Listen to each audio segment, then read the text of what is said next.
Greetings! I have been asleep for 12 years. I last fell asleep on October 31st, 2008. Jeeves, how are my investments going? Did anything interesting happen?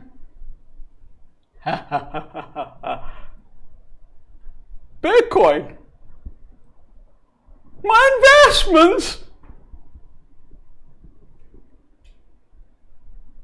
Hey everyone, welcome to this Saturday special live stream. It's Halloween in the United States. And if you didn't know that, you're probably freaking out right now going, what the hell is going on and why is he looking like that? Well, this is a special Halloween session, and for this special Halloween session, I've completely changed my hairline, and I've put on a cape. Otherwise, I come to you exactly as I normally am. Very good. But for this special Halloween today, we have three fantastic guests. For those of you who don't know, I have been a co-host on the original Let's Talk Bitcoin show since 2013 with my wonderful co-hosts Adam B. Levine, Stephanie Murphy, and Jonathan Mohan. Hello, everyone. Hey, Andres. Thanks for having us. Oh, it's so much fun to be here. Why don't you take us away, Adam? I'm going to say hello in the chat while you're doing that. Okay, sounds good. Hey, folks. On today's episode of Speaking of Bitcoin, we'll be celebrating Halloween and the 12th anniversary of the release of the Bitcoin white paper. We'll share some stories from Bitcoin's past, the long ago of 12 years ago in some cases. We'll talk about the crazy things that you used to have to do to even use Bitcoin and the hard lessons that many of us learned about technology and personal responsibility along the way. We'll talk about shining examples, but also horrible warnings. We'll discuss products and narratives that didn't survive extended contact with legal or even behavioral realities. And we'll wrap it all up with an extended Q&A session where we'll answer your questions from our live audience. That's you folks. With all of that said, I'd like to introduce the hosts of Speaking of Bitcoin, who will each tell us a little bit about our Halloween costumes. Stephanie Murphy did her first Bitcoin transaction in 2012. She's a voiceover artist, talk show host, and former research biochemist. Hey, Stephanie. Hello, Adam. Happy Halloween. Happy Halloween. Well, I chose to dress up as a deer because I live in the woods and I like it that way. Well, that's very good looking. All right, Jonathan Lyme Mohan disease!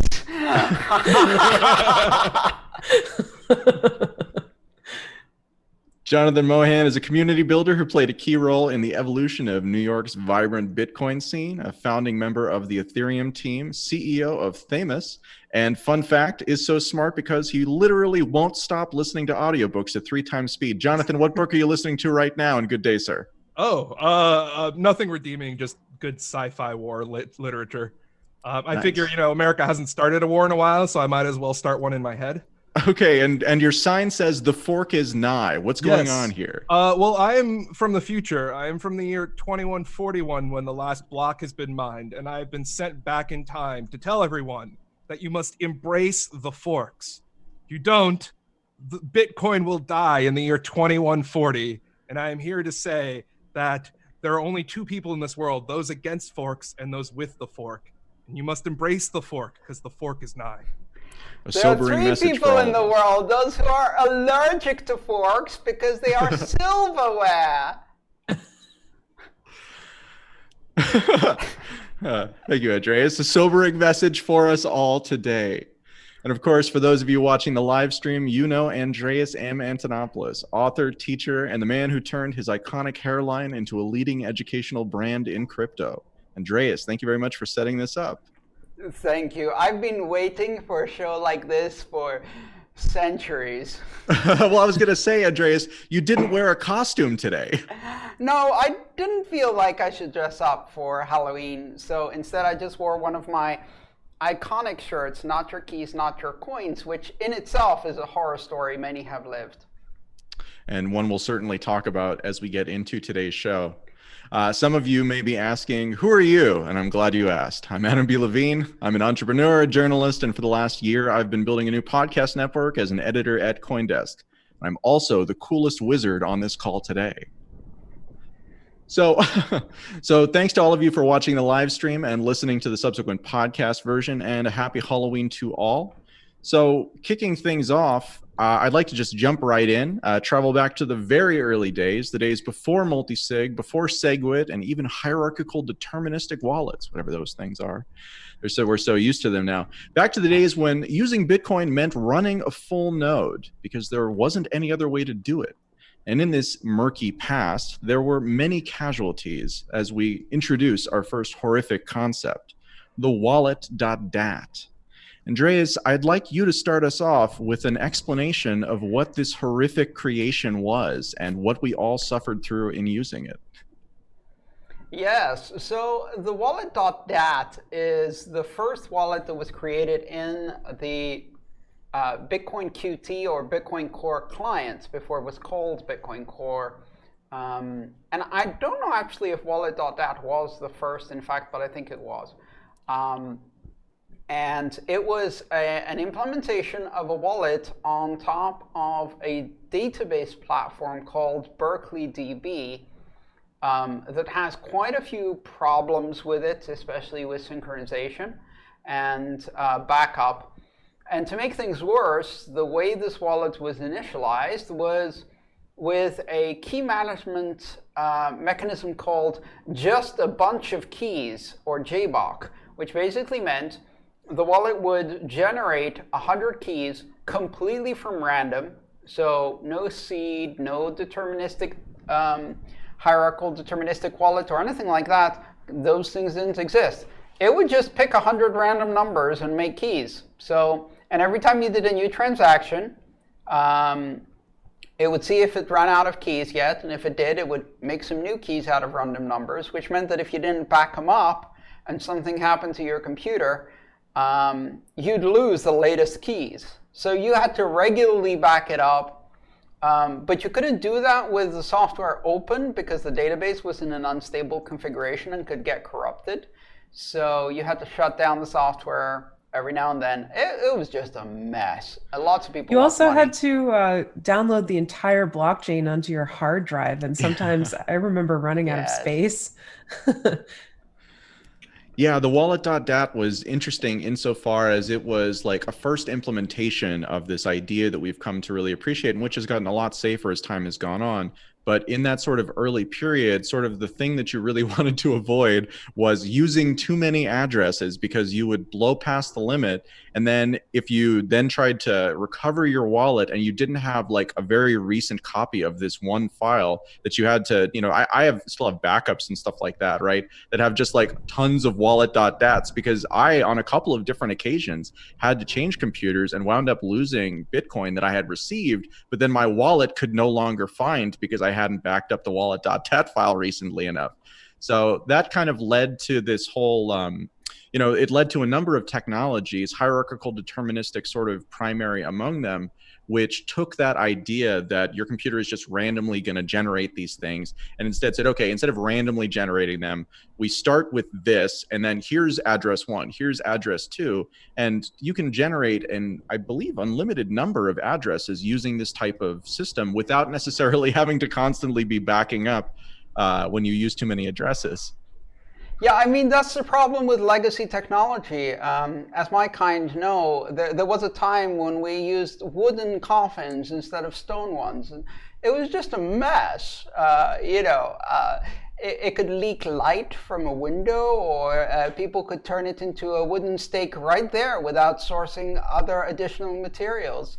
The improvement with stone coffins was significant. Well, speaking of permanence, another kind of early topic that I think is much more refined these days was this idea of the brain wallet, right? Especially in areas, like where, for example, you're going to go to sleep for 150 years and it's potential that the parchment that you've gone to sleep with isn't necessarily going to retain all of the information that you need. Well, brain wallets made it so you could just remember, a word or a phrase or a song lyric. And you would be able to then recover your Bitcoin with that. But there were some problems with that approach. Yeah, I mean, even for a vampire, it's hard to remember for 150 years. And some things are more memorable than others. Can I remember a phrase, a song lyric? How Marie Antoinette tasted. Some things I can, some things I can't. And the ones that some people can easily remember, they tend to be reused. And so then you end up with different people who are holding the same keys. And they're like, wait a minute, where did my coins go? Well, someone else had the same idea as you for a brain wallet. Some people would put them in Google too. And then that was just like exposing them to the entire internet as your keys now.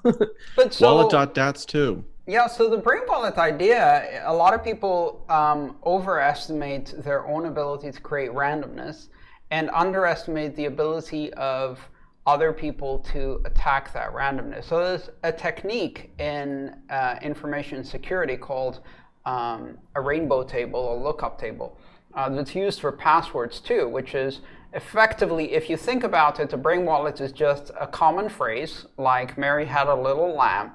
Do not use that one. And then that's hashed into a key. Well, here's the thing. It's not that difficult to hash a lot of common phrases. In fact, this is used to attack passwords too.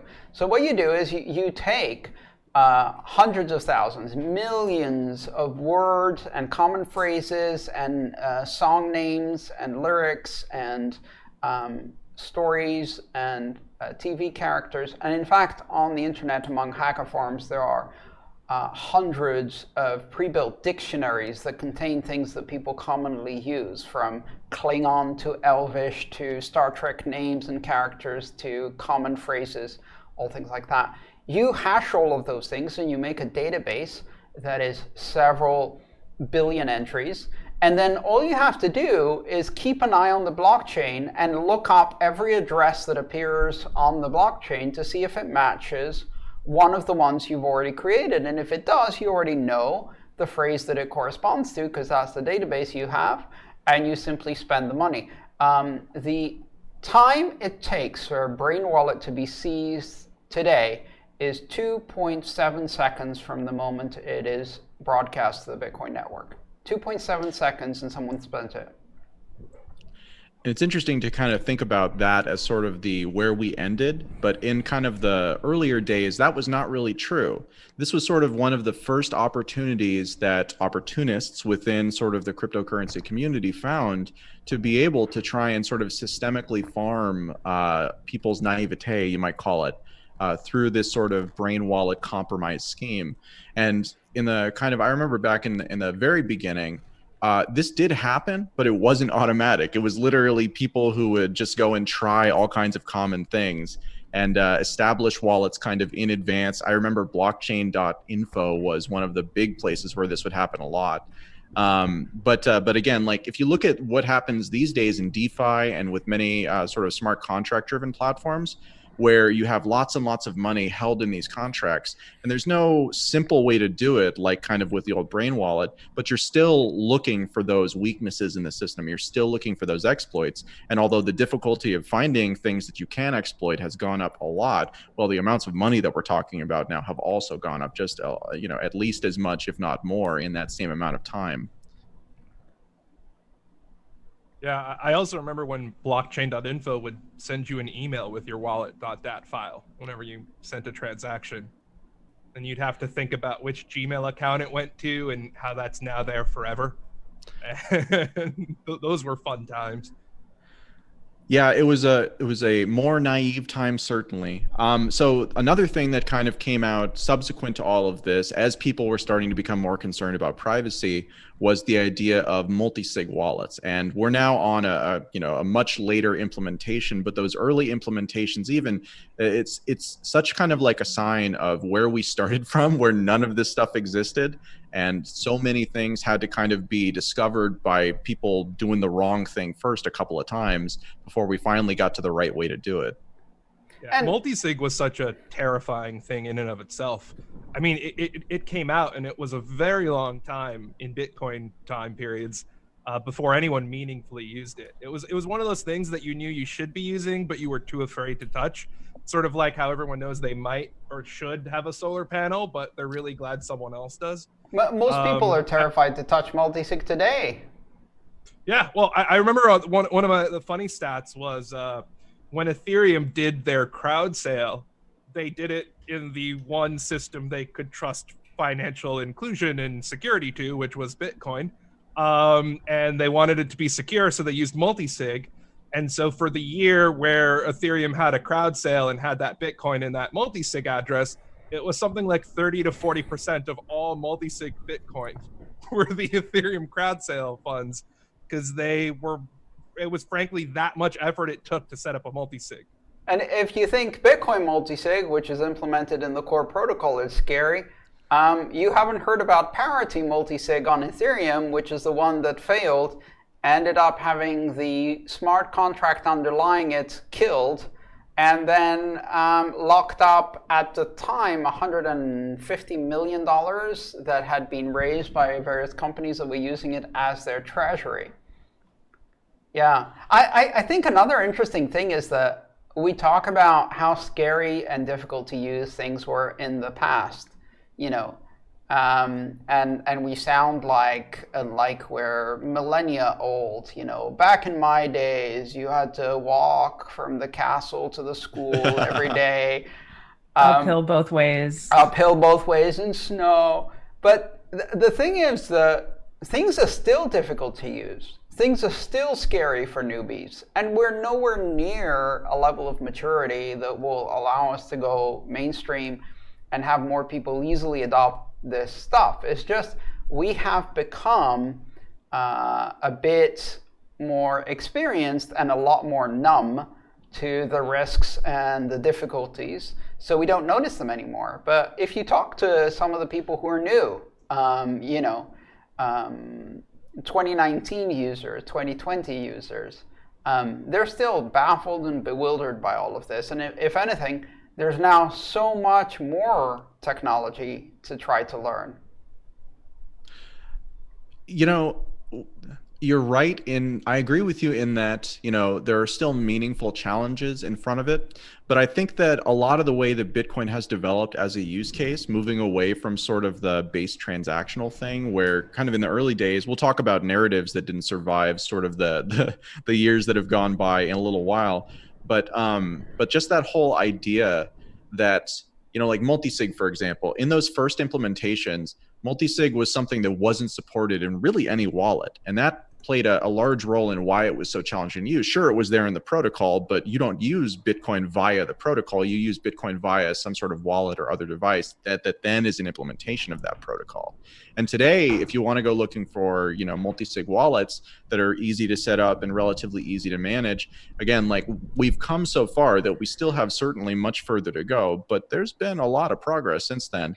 And it's been, again, like we feel like this has been a long, long time because obviously, I've grown a big beard and Andreas has been asleep for 12 years. But it's only actually been about 12 years since even the advent of the technology. So if you compare that against, most other things, I think that we're looking pretty good here.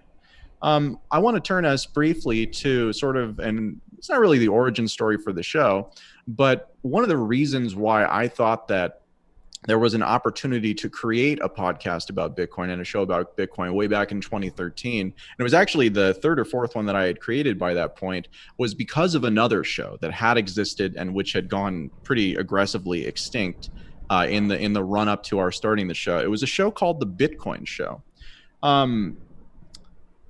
So the Bitcoin Show was a product of Only One TV. It broadcast live 5 days a week in video and audio out of a New York City studio. 1 day a week, they even broadcast in Spanish as El Show de Bitcoin. So this was a very forward-looking enterprise in, I believe, 2011 through 2012. The Bitcoin Show is created by early evangelist Bruce Wagner and friends, and in the super early days was literally the only place you could go beyond the Bitcoin Talk forums to learn about the technology. And at the time, it's incredibly rapid development, even though, as we're discussing, it obviously had some challenges. It's where I went to watch news about Bitcoin. It was also the, I believe, the organizer of the very first Bitcoin conference that was publicly announced. And that again happened in New York City at their studio, I think back in 2011 or 2012. Yeah, about there. So the show actually was quite popular and was very well produced, mostly run by volunteers. But they stepped on a landmine that really influenced our decision. You'll notice if you're a listener of the show that we don't really talk about products in any sort of a review or endorsement way.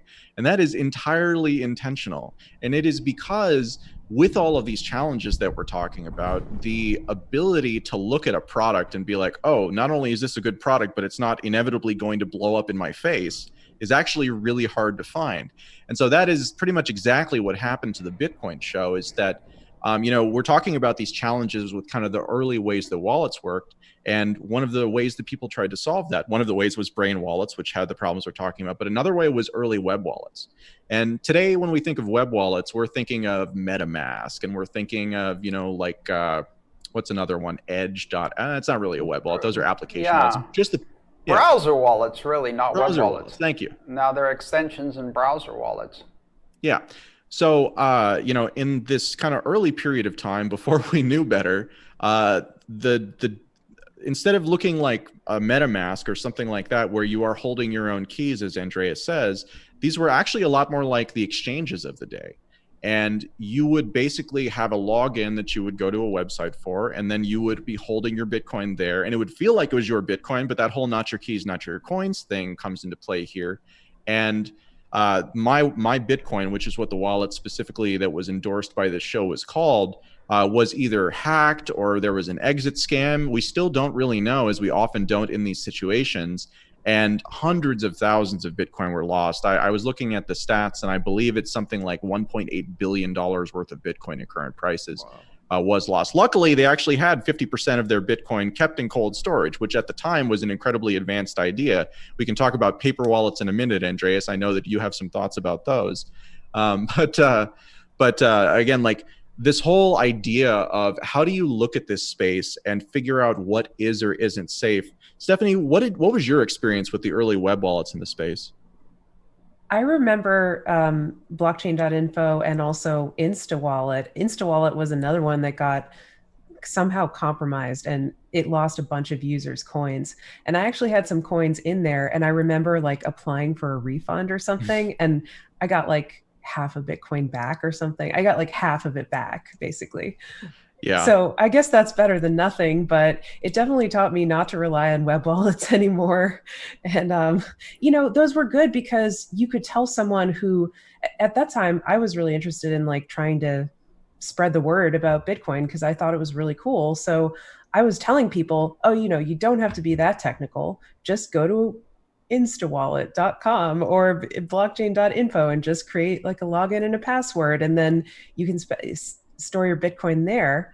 And it was great to be able to tell someone to do that, but then it wasn't safe. And then they would come back to me and be like, hey, what happened to my Bitcoin?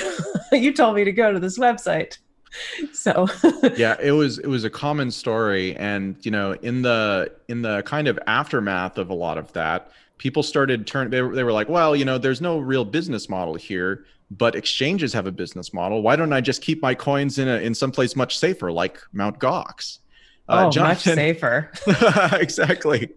So, Jonathan, what do you remember kind of about the early days of Mt. Gox when that was seen as really a solution here? Excuse me, before we go into that topic, I just want to point out we've got 260 people or so on live right now. Thank you all for joining us on this beautiful Saturday night.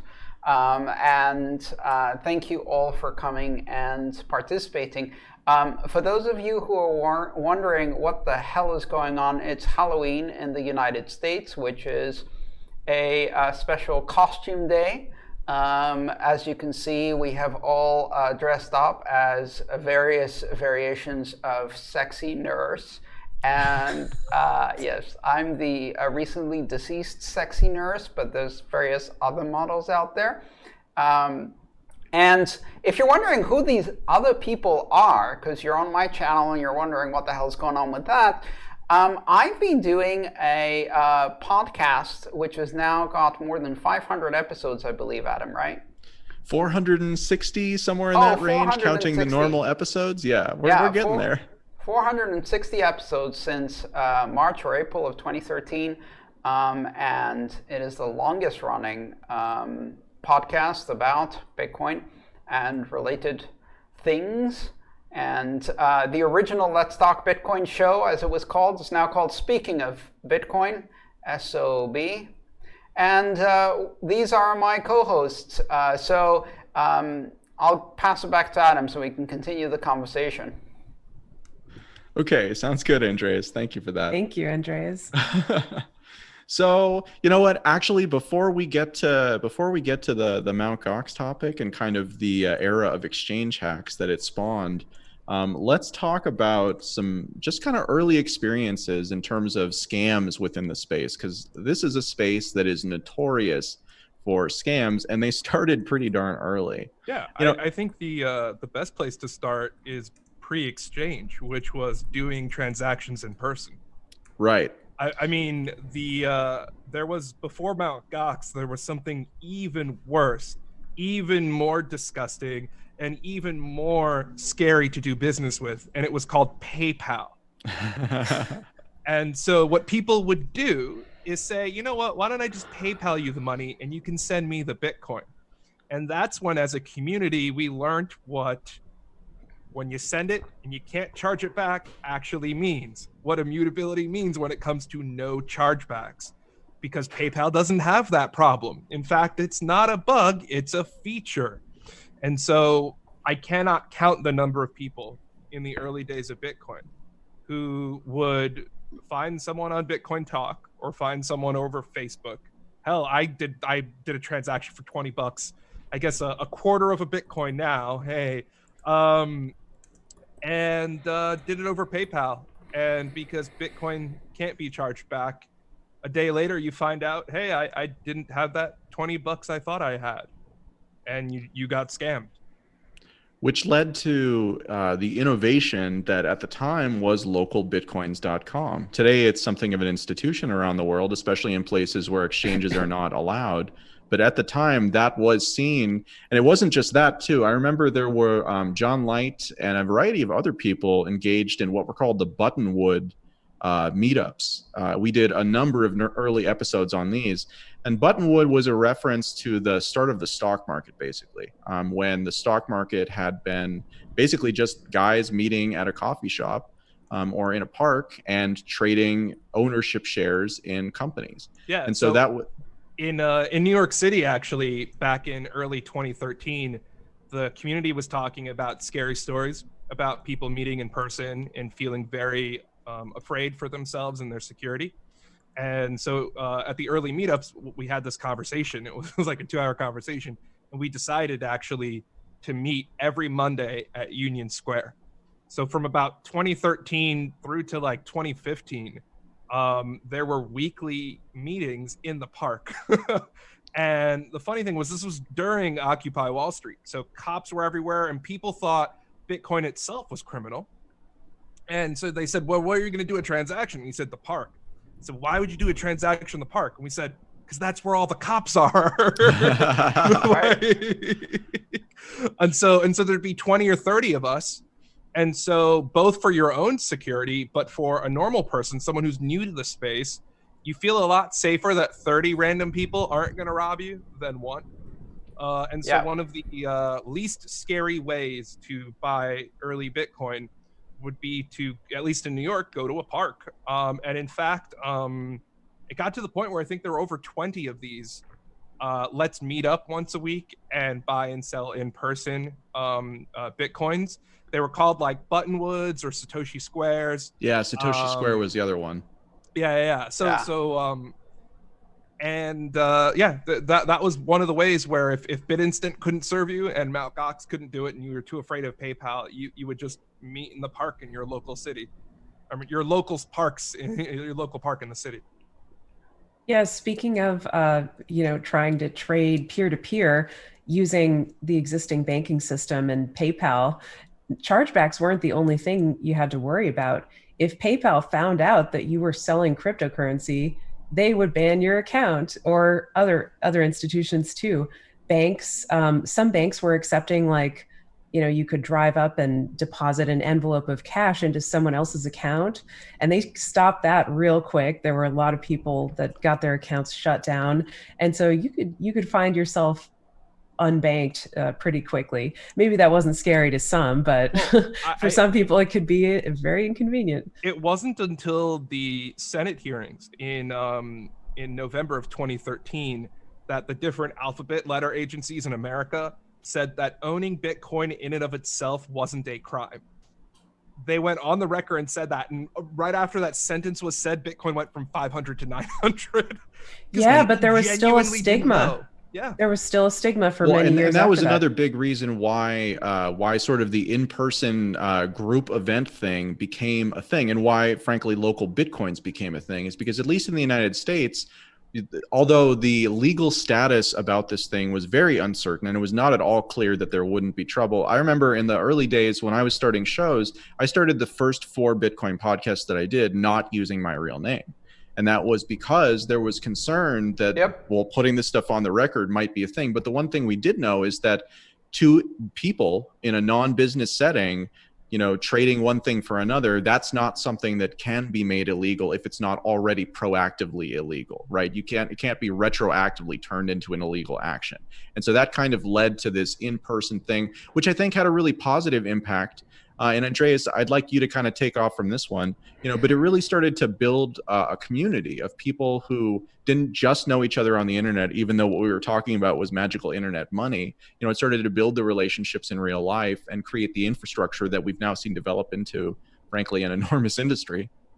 Yeah, and I at the time, for a brief period, I actually tried to help people get their first Bitcoin. So I would sell small amounts, at most a few $100s a Bitcoin in person. I didn't buy it that way, but I sold it that way, and got cash. And it was really, and I was selling it at the market rate, no markup, no profit, just at the market rate. And the goal was to help introduce Bitcoin in a safe manner. There weren't any good exchanges. It was very difficult to find Bitcoin, and there were people interested. So I would meet a person in like a shopping mall or Starbucks, in a public place with lots of other people, so they didn't feel worried about it. And I would tell people, don't try to commit any fraud, because you will be dealing with the police. Which, if you're a criminal, is worrying, but if you're not a criminal, is actually reassuring. The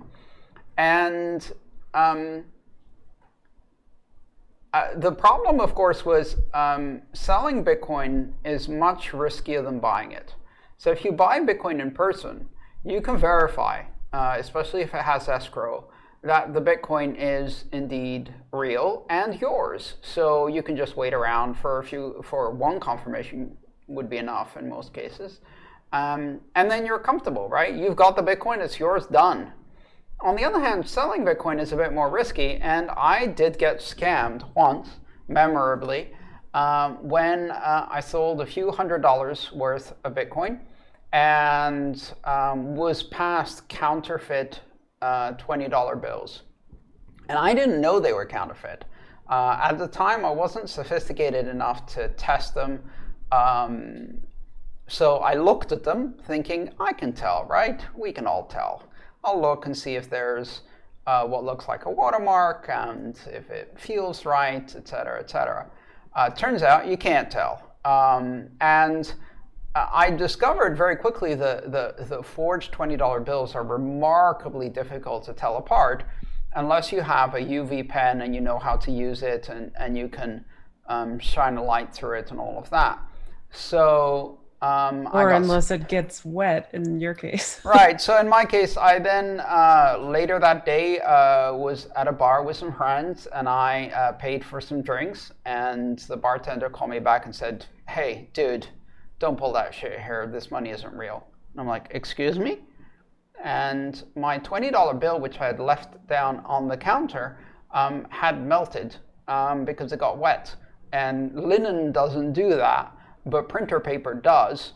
And it was a type of printer paper that felt very linen-like, but didn't stand water very well. So they were very nice, but I told them I honestly had no intention of scamming you. This was an honest mistake. Someone passed me this, fortunately, I didn't have a cop come along and stand on my neck for 8 minutes, and I was able to laugh it off. What I did afterwards is funny. Was I took the forged dollar bills that I had been given, and I laminated them together with some real dollar bills, and I turned it into an exercise. I would meet people at meetups, and I would give them $10 worth of Bitcoin, real money, if they could spot the fake $20 bill in my little laminated card. So it became a lesson, and most people couldn't, which it was a public service to help people know that it's very easy to defraud people. Yeah, so that was my lesson. And from that moment on, I knew I could trust Bitcoin when I can verify it, but it's much harder to verify things like US dollar bills and also gold, which started giving me some ideas about the real value of this system. Yeah, definitely. Stephanie or Jonathan, would either of you like to share a story about your early experiences with Bitcoin or any early scams that you fell victim to? Well, I would say that one of my most fun experiences when it comes with fear is the Bitcoin transactions, especially early days in Bitcoin, because you hear something, and even when you get knowledgeable, you think a number is like this magic line in the sand that means you're okay. And so people heard 6 confirmations means you wouldn't get a Bitcoin charge back. 6, the magic number 6. There's nothing holier in Bitcoin than the number 6. And so if you had a 1 Bitcoin confirmation, that's just a hello. If you have a 2 Bitcoin confirmation, that's a howdy do. But when you get to 3 to 4, then you're all right. But 6 is where the real magic happens. And so there was this fear out there that you would get wiped out, that someone would roll back the blocks, that they would replay your transactions or do something, and if you sent that Bitcoin, you would never see it again. And so I had transactions in 2013 with people where we ended up waiting 6 confirmations, where someone would say, hey, I want to buy Bitcoin. I want to buy it right now. I'm a friend of this guy. We've never met before, but so-and-so will vouch for me. And I'm like, all right, you can come by. Just stop at my place for 5 minutes and you'll be on your way. Sent a Bitcoin. And he goes, all right, well, I need to wait for 6 confirmations. And so I would have this random guy just sat on the porch for an hour and a half until his 6 confirmations came, got a lemonade, I guess, for free out of it. And, that was a fun time. Another time I had that was rather scary was somebody else I knew did his first Bitcoin transaction. And I think it was the first time I ever saw $16,000 in cash on a table, which was scary, because imagine trying to buy Bitcoin. There was no other way than a literal bag of cash. And the value of that in terms of what you were actually getting for $16,000, well, compared to today it buys slightly more than 1. I think I saw prices go over $14,000 again this morning. But at the time you were talking about quite a lot of Bitcoin, quite probably a large hundreds amount at that time. Yeah. But it was certainly not me. I wish I had that kind of money, especially back then. But the guy who brought the bag of cash literally brought an ex-Marine with him. He's like, this is my ex-Marine friend. He was a trained killer. By the way, here's the bag of money. You need the security to match the risk, I guess, involved. And that's another thing that I think people have fear about but don't realize, which is that the average retail bank has less than $20,000 in cash in it. And so when you're looking at soft targets, if you have more than 1.25 or 1.5 Bitcoin on you right now in your possession or somewhere in your home, you're a softer, richer target than robbing all the money in a bank right now. And that's something just to leave you with today that should scare you.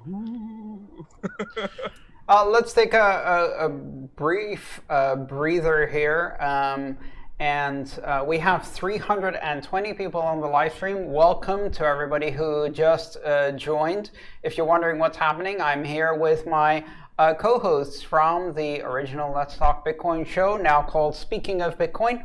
And we are all wearing scary costumes because it is Halloween in the US. And if you think Stephanie's costume isn't scary, you don't know about Lyme disease, ticks, and deers. Jonathan, a lot of people on the chat are asking, they're not quite sure what's happening with you. So I just want everyone to constantly live in fear of the 51% attack and know that it is happening, it's going to occur, and it's nigh. It's just kiss your loved ones, say hello to your Satoshis, and say goodbye to them as they slowly divide infinitely as 51% attacks occur. I mean, for many millennials, just using the word nigh is scary enough. They have no idea what it means. So, yeah, I think you can. I'm worried that you're going to get tired, so I think you can put your sign down now that we've done an explanation. I don't know that we'll have too many people joining, but you can kind of bring it up whenever you want suddenly, and in case people forget that it is indeed nigh.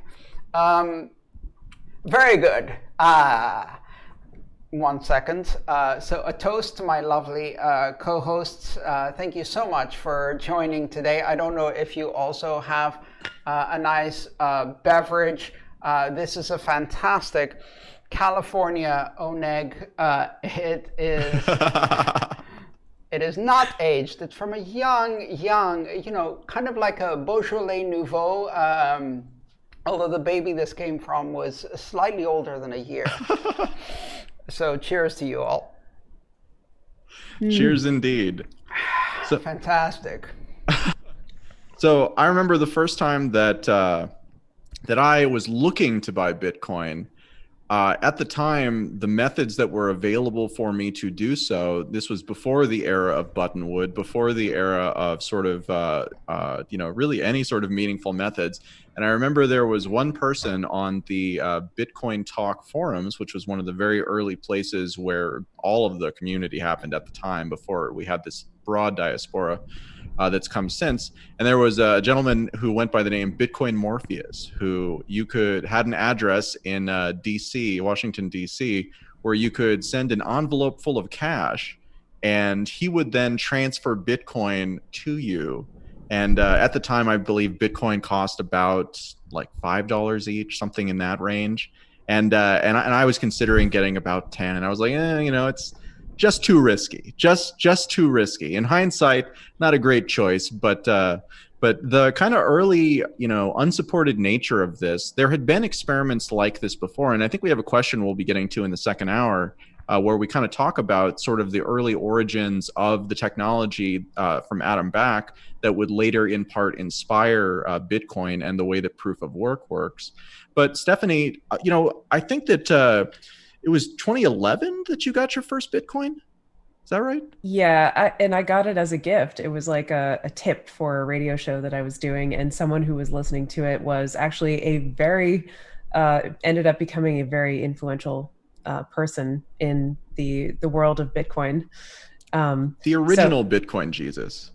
Yes, the original Bitcoin Jesus. That was who I got my first coin from. And I'm really grateful for that because it changed my life for sure. I have a scary story about paper wallets. Do you guys want to hear that? Yeah. So we haven't really talked about this yet, but back like in the early days, everyone was talking about cold storage. Like after all these web wallet hacks were happening, people were saying, well, you shouldn't store your coins in a web wallet. You should store them in a paper wallet, right? Because a paper wallet is offline. And so I was like, okay, I learned how to, use an offline copy of the bitaddress.org website to generate private keys offline.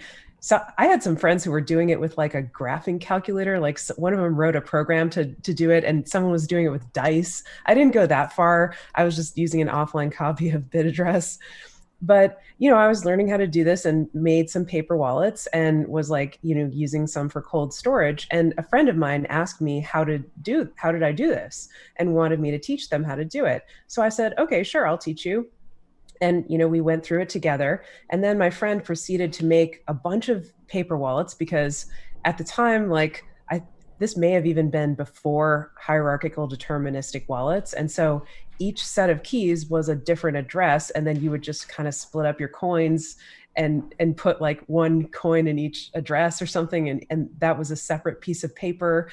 And so my friend was doing this, but they were also like a digital minimalist kind of, and wanted to keep the amount of paper in their life down. So they came up with the idea to print these paper wallets to like a PDF or something, and then store them as an encrypted file in the cloud. And I was like, oh, okay, that's pretty smart. It's like a paperless paper wallet. Well, there was a problem. There was a print to PDF problem with whatever browser they were using.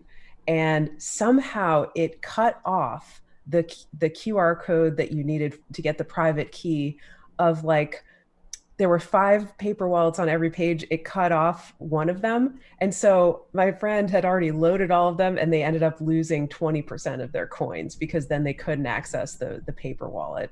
So they were lucky they didn't lose all of them, but things like that would happen. And then there's always the problem of what if it gets wet? What if it burns? What if it walks away? So, and we didn't talk about we didn't talk about the security implications of that Wallet.dat approach, but I remember that there was a meaningful decision that had to be made in the very early days when you were creating one of these. Do I want to encrypt this or not? Yeah. Because if you didn't encrypt it, someone could just take it, right? And there were instances where someone used someone else's computer, found an unencrypted Wallet.dat file, and then would steal the Bitcoin from that. But there were also plenty of instances where people would encrypt their Wallet.dat files and write down the password and then lose the password, because you got to make it hard so they can't crack it. And then that was exactly the same problem. There were ways to come back from that, though. Yeah. I got locked out of a Wallet.dat in the original Bitcoin QT client. And then I had to have some hacker I gave them what I thought was the password, and they tried a bunch of different combinations, and they took a commission and gave me back some of it. It was bad. I didn't want to do that again. Someone I know had a similar problem where they forgot their password to the Wallet.dat, and they were so desperate that they went to a hypnotist. Not like a circus hypnotist, not like a show hypnotist, like a psychotherapist who specialized in hypnosis, to help regress them to the moment they were typing in their password and help them remember it. And it worked. And they were able to recover their Wallet.dat. I mean, all of these scary stories, by the way, I'm still fighting a battle on social media, especially on Reddit, with trying to persuade people that the DIY security to save $60 worth of the cost it will be to buy a hardware wallet, and instead try to build Tails OS on an old laptop and use Tor and bitaddress.org and Ian Coleman's BIP39 tool, or do paper wallets, or do air-gapped machines. All of these DIY solutions are absolutely terrible. And I keep getting people contacting me, telling me their horror story of how they lost all of their savings because they tried to do some kind of DIY solution and then fucked it up. So keep in mind, that's not because I'm against paper wallets. My first business in Bitcoin actually was a paper wallet design called Safe Paper Wallet, which came as a kit that you could generate and install and print out at your home, and it came with everything you needed to do it. And it was okay for the time being, and it was designed to be able to give people a way to do cold storage at bulk. But those systems are obsolete. The Tails operating system isn't an operating system for security. It's an operating system for online privacy. It's not meant to be air-gapped. In fact, it's designed to go online. It doesn't actually protect your operating system. running it isn't very secure. It's got far too much overhead on it. The web-based wallet generators and seed generators like BitAddress and Ian Coleman's site are for testing purposes, not for producing production level randomness. The average user can very easily get redirected to a fake site and generate something that is either not random or leaks keys. All of these solutions allow people very easily to exceed their level of skill in the pursuit of this false sense of security. And the solution is really easy. You spend $60 and you get a hardware wallet. If it's not worth spending $60, you don't have enough Bitcoin to lose. And if you do have enough Bitcoin to lose, buy a fucking hardware wallet and stop wasting time trying to become a security expert at great risk. That's a battle I keep losing because people keep jumping into every one of those threads and going, but what if a paper wallet is done this way? But what if we do it that way? But what if... And I'll just keep fighting it. We'll see. Maybe one day we'll succeed in persuading people not to take these stupid risks with their money. Before there were Ledger and Nano related solutions, one really did have to do it DIY. And you just reminded me of a story where I had helped a friend buy a netbook. And we went to PC Richards in person because we didn't want the mail to man in the middle of the laptop. And ended up explicitly buying a laptop just to install Armory on it. Because Armory had the offline signing with a thumb drive.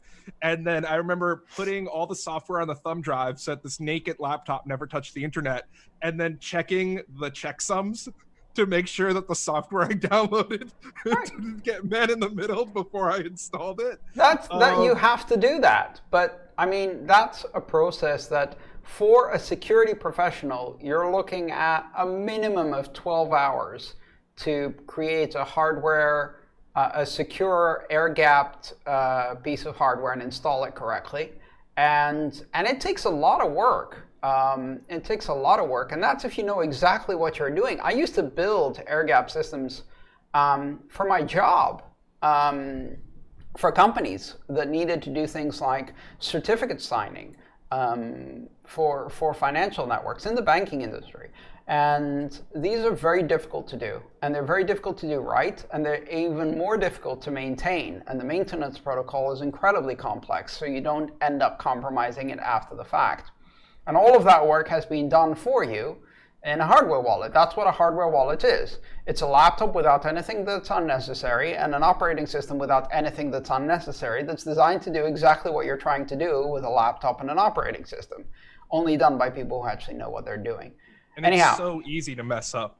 It's so easy to mess up in so many ways, and it's so easy to mess up in ways that don't result in theft, but simply reduce your degree of redundancy and resilience, so you just lose it through an accident, hardware damage, corruption, whatever.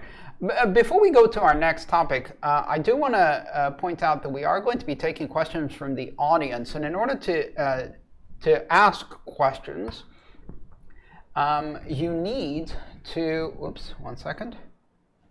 Ooh, there we go. In order to ask questions, you need to use our Slido. So we have a Slido for this.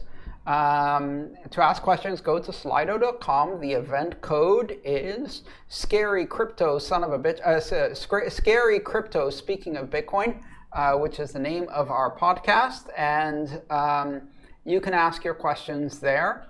And keep in mind, if you ask a question that already kind of has been asked by someone else, you end up splitting the votes. We will only have time to answer 10 or 12 questions. If you see one that's close enough to what you want to ask, vote that one up. If you ask it again slightly differently, you split the votes in half between your question and the other, almost guaranteeing that neither your question nor the other one that's close enough will get answered. That's some election strategy for you, just in case you wanted to think more strategically about elections anytime soon. All right, that sounds good. So before we get to questions, there is one more area that I would like to touch on, and we're unfortunately not going to get to some of the stuff that I think would be fun. But one area that is fun is we haven't really talked about mining at all. And mining was one of those narratives that in the very early days of Bitcoin, there was this idea of one CPU, one vote, which was taken by most to mean at the time that one CPU would be per person, and then there would be many, many, many people participating. And it was only through this sort of arms race of equipment that we've really reached the level of both security on the one side, but also kind of the industrial nature of the mining ecosystem today. But back in the early days, that was not true. And everybody wanted to mine. When you came in, this is still true today. People today who are new to the system will be like, oh, how can I mine? I'd love to mine and earn some free Bitcoin. But it's not really doable. But back, in 2013, when we were getting started, it was. And actually, one of the companies that comes to mind, which isn't around anymore, is this company called Butterfly Labs. And they had this product called the Jalapeno that was announced, I believe, in the summer of 2012, and then subsequently released a year or two later, far past the sort of expectation. Very, very late, didn't really do what it wanted. But the Jalapeno was this, basically, it was envisioned as almost a coffee warmer. That just this little box that you would plug in, and then you put your coffee cup on it, and it would use the heat being generated by the mining power to keep your cup of coffee warm. And at the time it came out, I believe it cost about $120. And I remember they were taking pre-orders in Bitcoin. That's right. This was one of the kind of continual lessons throughout of our time here in Bitcoin is that it feels great to spend Bitcoin.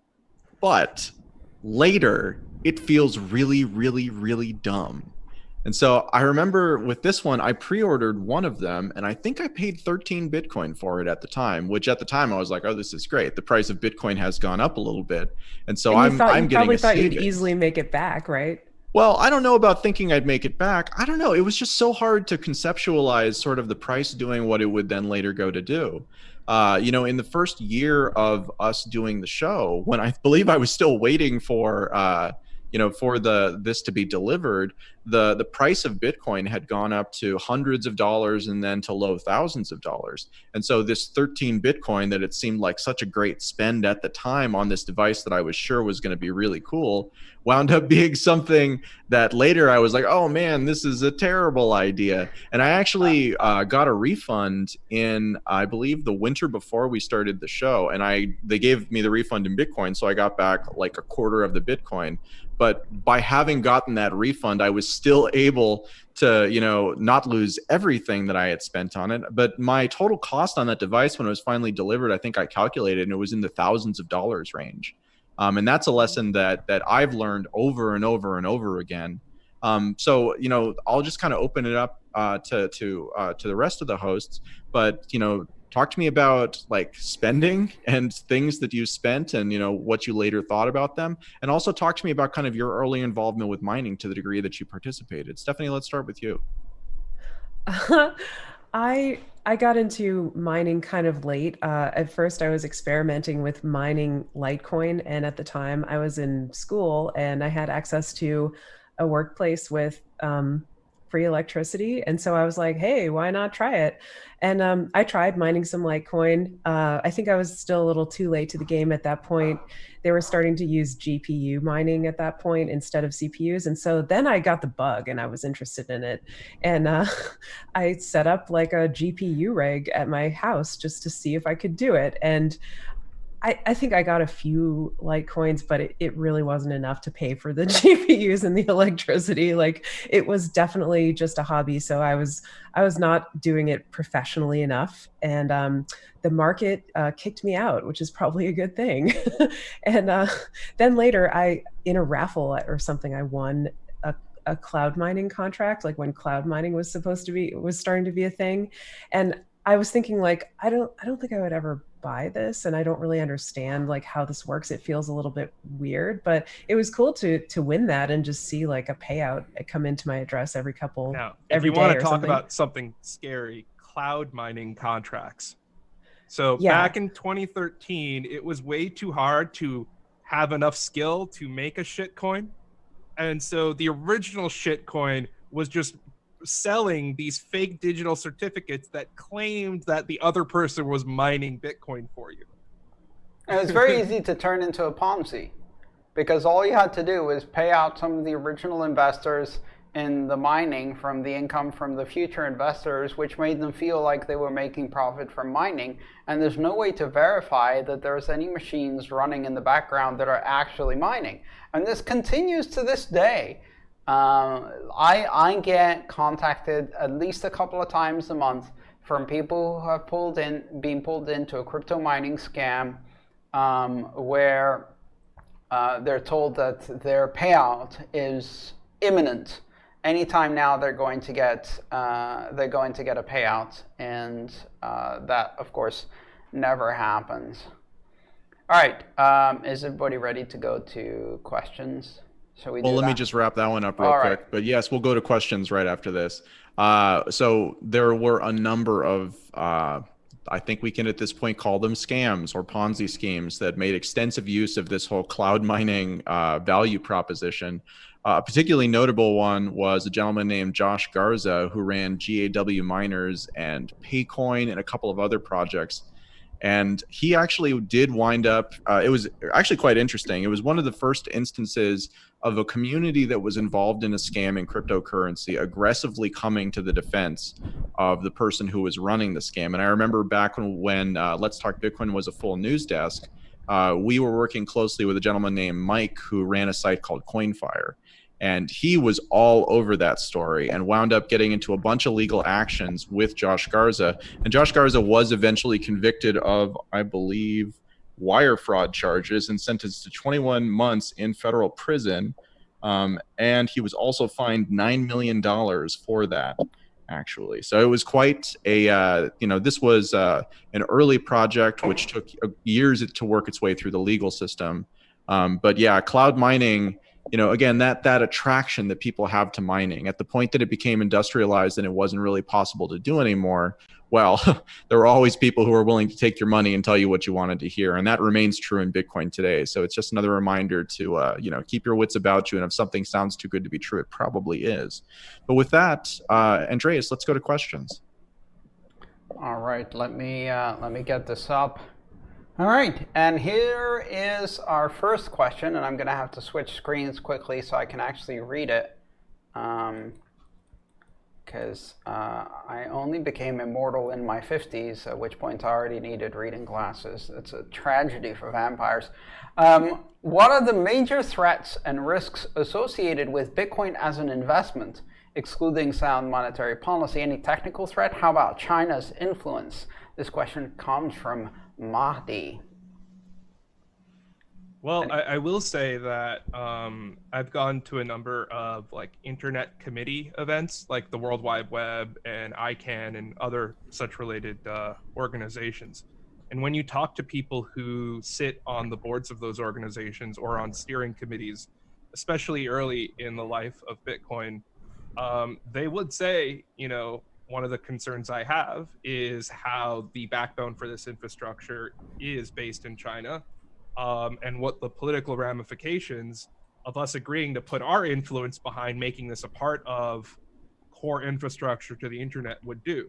I don't know how their opinions have changed over the years, but I can say that was a real concern, or at least a real perceived concern by some when it comes to global standards. Yeah, absolutely. And I think the China thing is overplayed in many ways. People seem not particularly worried about the fact that all of our computers, smartphones, and a whole bunch of other consumer products are all made in China too. And so what if China stops making phones for us? Or things like that. Or what if they attempt to manipulate what hardware is produced for political purposes? And of course, a lot of people are worried about that too. But I think this is an overblown concern, especially when it comes to Bitcoin mining. But that's a pretty controversial opinion. Let's go to our next question. Well, I would tail on that with one last statement, which was that in recent years, China's actually not found mining to be something that they enjoy at a governmental level, and so have been signaling to people, hey, this is not really the most preferred business you could be doing. And so you've actually seen a lot of the hash rate leave China. And one of the most interesting things that has happened is in the past couple of years, America's become a very competitive energy market. And you've seen a ton of very large mining facilities actually come to the States. So if you were to look at the hash rate, especially in relation to its trajectory, I would say that we've finally gotten to some level of geographic diversity, and it's diversifying more and more each year. Our next question comes from Tom. What are some scary mistakes you can make with multi-sig wallets? I'll start. In order to reconstruct the multi-sig, you have to maintain a copy of the original XPubs or public keys used in the multi-sig script. It is not enough to have backups of, let's say, in a 2 or 3 script. It's not sufficient to have backups of only 2 of the seeds, because you can't actually reconstruct the script and the multi-sig addresses without at least having the public keys for the 3rd wallet. So even though theoretically in a 2 or 3 multi-sig, if you lose one set of keys, you can continue, that is not true if you do not have a backup of the script. Another thing that I've personally fallen victim to is thinking that I'm doing the right thing by being really, really focused on creating a secure wallet. So for example, a 3 of 3 wallet, where, you know, I control all of the keys, and then you lose a single key, or one of them gets damaged, or someone who is holding it for you is no longer holding it for you. And now none of it is accessible. So you always kind of want to build in a little bit of margin of error for yourself, where it's hard for someone to, you know, break into your house or whatever and steal one of your keys. And like that doesn't give them enough to get into it. But at the same time, you leave yourself some room to make personal mistakes, because they can and do happen whether you intend for them to or not. Yeah, never use 3 of 3, never use 2 of 2. You should always have a smaller quorum than the total.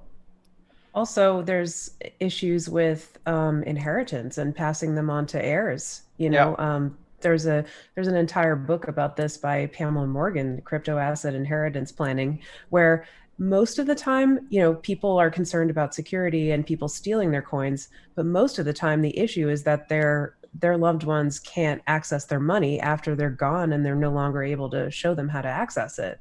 So you have to sort of balance that. And yeah, that's definitely happened.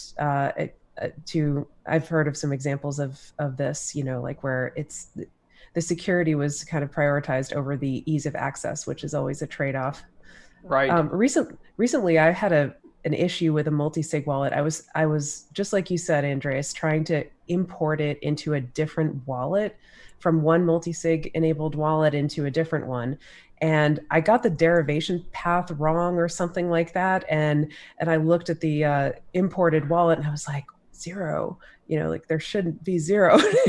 And I panicked for a minute, but then I was thinking, oh, okay, I just had the wrong derivation path, but it's not always easy to tell.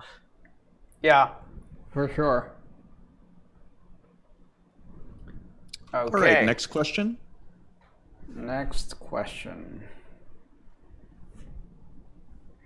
Is DeFi a trick or treat? Now, before we jump into this question, a couple of points of clarification. I've been living in the United States for 20 years, and I was introduced to Halloween during my time here. It doesn't exist in other countries. So one of the things that happens during Halloween is children go from house to house, encountering their neighbors, and they knock on the door and they say trick or treat. And trick or treat is supposedly giving you a choice, and the choice you have is between giving them poisonous sugar-laden treats, toxic candy, or having them exact revenge on your property. or self-esteem with a horrible trick, some kind of prank. Well, I can tell you from experience, as someone who came to this country as a foreigner, this system is fundamentally broken. So in today's generation, when the children came to my doorstep and they knocked on the door and they said trick or treat, smiling broad smiles and then hold out their little buckets, and I would say trick. They had no idea what to do next. They were totally unprepared. They had only asked this question rhetorically. They had always received candy. And apparently, they did not understand the purpose of the other part of the question. And so when I chose trick always, they were confounded. And did not have any follow-through on their empty threats. So I would sit back and laugh.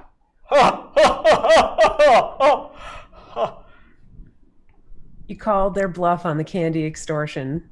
Yeah, candy extortion. Listen, you'd better bring some weapons or some dangerous ideas or something like that. So, all right, so is DeFi a trick or a treat? Who wants to go to that one?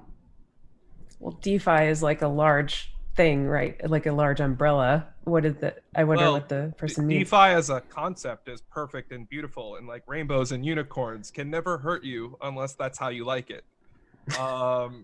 Specific instantiations of it, however, seem to be far more trick than treat. However, it seems to be getting better over time. But such is the nature of progress.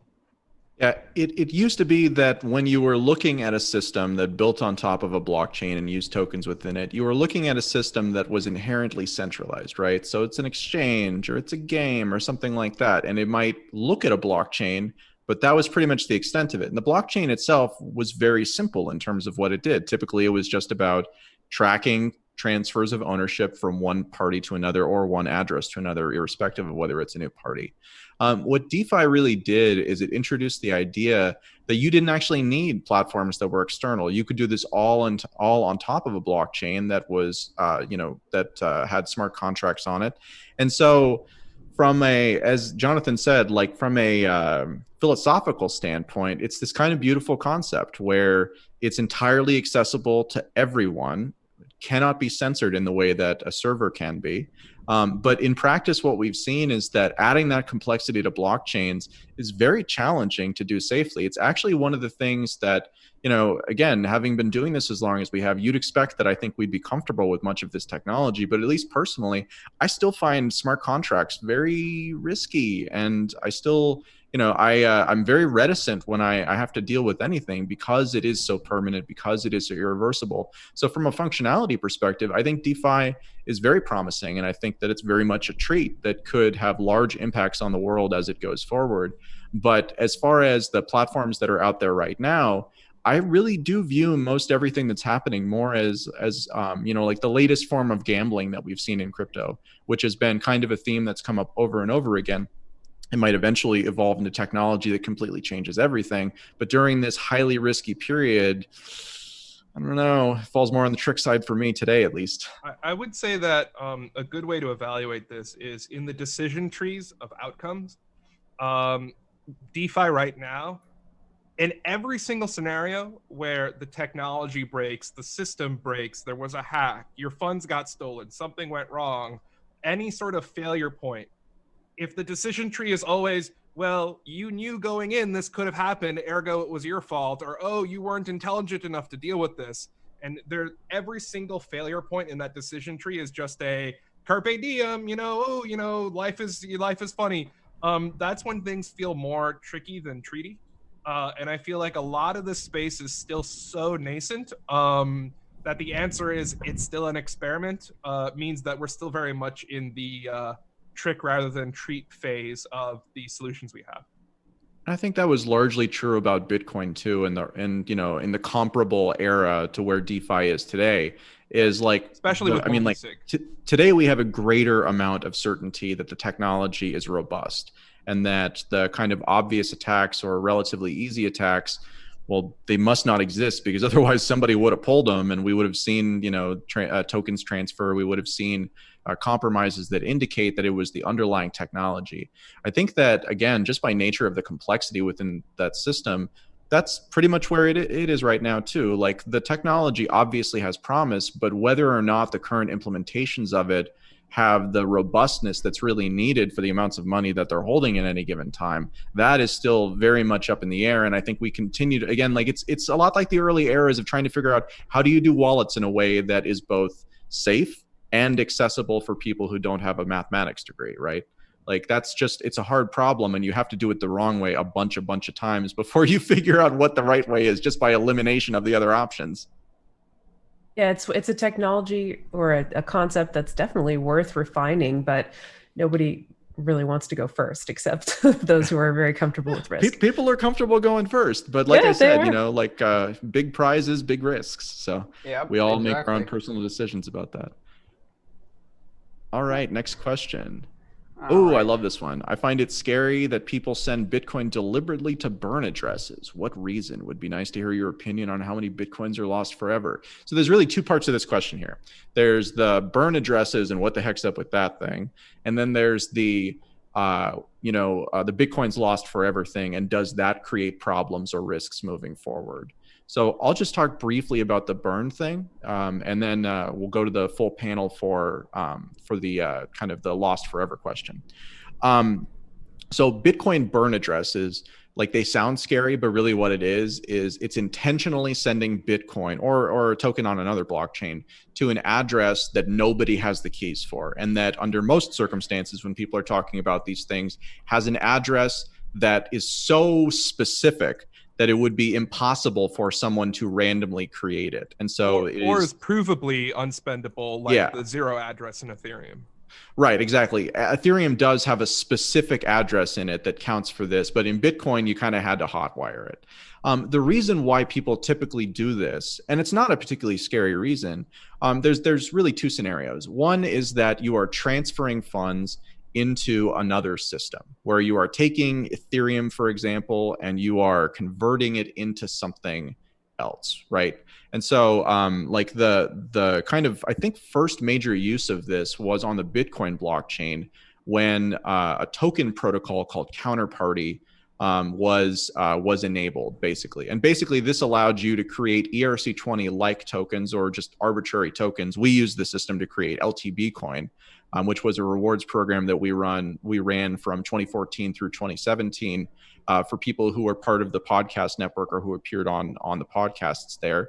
And in order to create those tokens, there was a period of time where you would destroy your Bitcoin and you would get 100 of the Counterparty token back for every 1 Bitcoin that you destroyed. And this was the only way that you could initially get them. And the reason why they did it was because this came on the heels of another project called Mastercoin. And Mastercoin was doing basically the same thing. It was letting you create tokens that lived on top of Bitcoin. But instead of doing a burn, they actually collected money and they used it to fund the project. And there was a broad perception at the time. This was also the first ICO, it's worth mentioning, way back in the summer of 2013. I think Mastercoin beat it, but tomato. I think Mastercoin beat it, but tomato. Yeah, that's what I mean. I mean, Mastercoin was the first ICO for sure. And it had raised money, and then it had, over the course of about 6 months, spent a lot of that money in ways that many people within the space thought, frankly, was not particularly productive. And so there was this kind of broad disillusionment within parts of the early token community around, well, we're just not going to collect money at all, but we still need some way to distribute these tokens to people so that they can be part of this network. There are many projects that have struggled with this, getting people to care about their project, right? And the way that Bitcoin did it was, well, at first you could just mine it, and nobody really was mining it. So if you mined it, you got quite a lot. But as time went on, that became harder. But it also established that user base that then allowed people to actually want to buy it because they could see that there was some value in it. But for new protocols that were launching, they couldn't really repeat that because because of those reasons that we were talking about. So that's primarily why people use burn addresses, is because you're transitioning whatever you're burning into something else, and you are never going to get it back. The point isn't to get it back. And really what it is it's a show of commitment. Just as when you're running, a mining hardware, right? A mining computer, what you're effectively doing is you're wasting energy, and you're using hardware that can only be used for this purpose. That's not the thing that gives Bitcoin its security. It's the thing that demonstrates your commitment to giving Bitcoin security, that then lets the network know that you are performing the work. It's not useful work in the sense of it's doing something productive, but it is useful work in the sense that we can measure it without having to know who people are. And it's much the same thing here. So with all of that said, I think the more interesting... That's the definition of a deliberate burn address. And then there's the not deliberate burn addresses, which is every Bitcoin address to which you lose the private keys, which becomes a burn address. I have inadvertently created some of those. For example, when I did the first example in my first book, Mastering Bitcoin, the address that I showed in the first chapter that Alice used to buy a cup of coffee from Bob's Cafe, I managed to misplace the private key for that. It was generated just for that example. I kept most of the other ones, but I managed to misplace that one.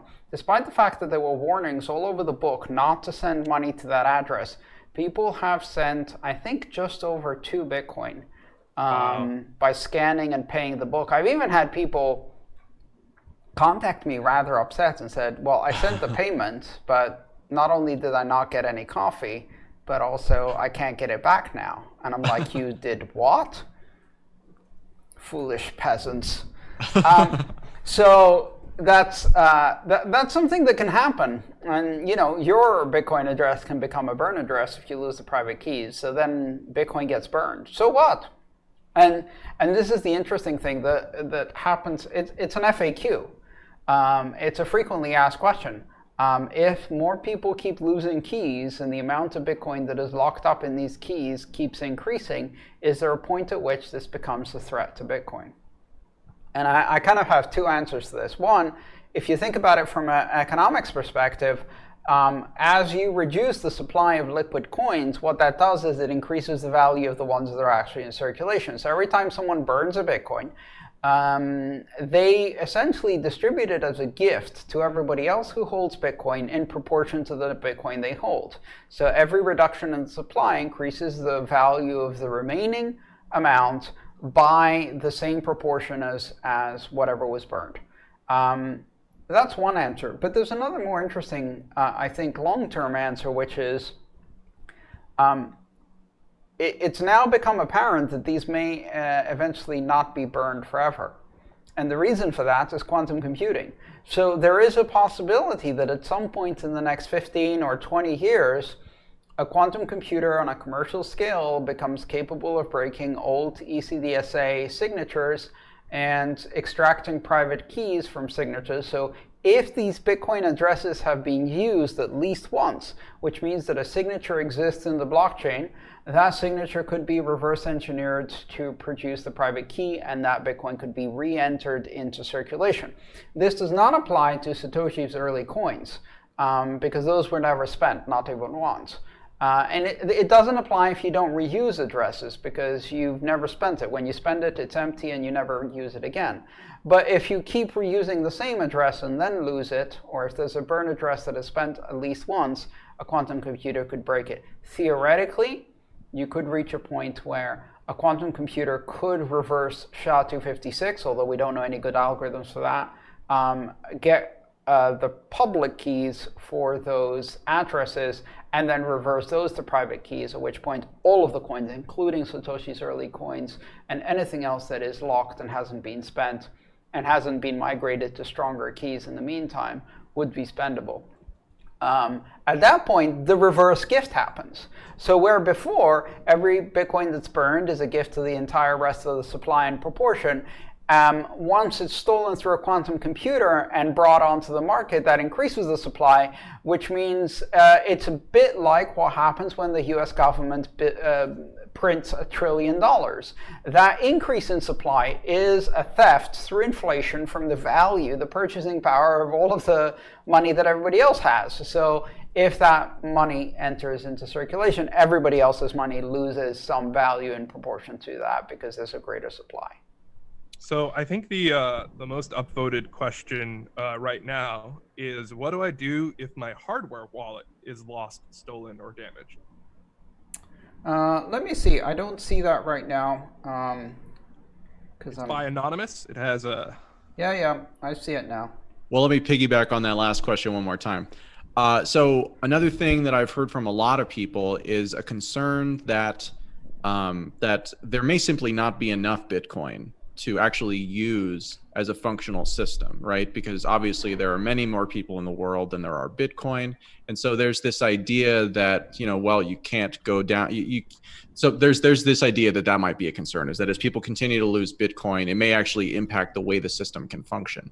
And the simple answer to that is that Bitcoin currently is divisible to 8 decimal places. And if you break out the math on that, and we were to treat every, one of those Satoshis, which is what the 8th decimal place is called, as say $1, actually there's enough, right? You could lose many, many, many Bitcoin. You could lose all but 1 Bitcoin. And there would still be enough to use as a functional system. But Bitcoin's divisibility is defined in software. And so what that means is that if for some reason we do find ourselves where literally every Bitcoin except for 1 has been lost, and we've, got it out to 8 decimal places, and it's still not, it's just not enough. Well, there's nothing to say that we can't extend that to 16 decimal places, to 32 decimal places, so whatever number is necessary. There is one thing, there is a bit of a wrinkle there, because in order to extend the decimal places, you have to make a backwards incompatible change to the consensus rules, probably by introducing a new transaction version number that encodes transactions where the vout amount, the UTXO amount field, is encoded in more than 32 bits of data. In order to do that, you would need to do a hard fork. In order to do a hard fork, you need to get consensus from the vast majority of network participants, and it would require, it is a very easy change to make in the code, a very difficult change to make under consensus, and an even more difficult change to make if you're trying to preserve compatibility and coordinate between all of the parties that will need to update their software. Every library, every piece of hardware, every embedded system that uses Bitcoin, every Lightning channel that's built on top of it will need to account for these new transaction version numbers. And that is a massive coordination problem, which becomes a political problem. So it's not as easy as people suggest it is. Although another approach to this, which we already see, is the Lightning Network currently uses milli-Satoshi, so it's already added 3 decimal points to that. Now, if you close the channel, you have to round up to the nearest Satoshi. But for long duration channels, that's not really a particularly bad problem. What you could do is you could negotiate to move the balance in order to close it out at the nearest Satoshi. Anyway, let's go to the next question, since the Fork King has usurped my role as question moderator. Usurper. Chaos. What to do if a hardware wallet is lost, stolen, or damaged? I think that's a very common question, especially among new users of the system. And who wants to explain how hardware wallets work? Well, hardware wallets typically aren't themselves multi-sig. They are the single sig key that you sign to send a transaction. And I believe for every commercial hardware wallet, the first thing they make you do is back up your mnemonic, your 12 words or 24 words, or whatever integer you like to have, and do something really important with that. And use your hardware wallet not necessarily as your vault in the bottom of the bank, but as your spendable thing that you can sign with, that you use transactionally.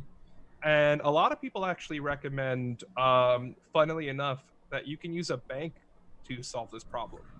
which is that mnemonic that you have, that 12 words.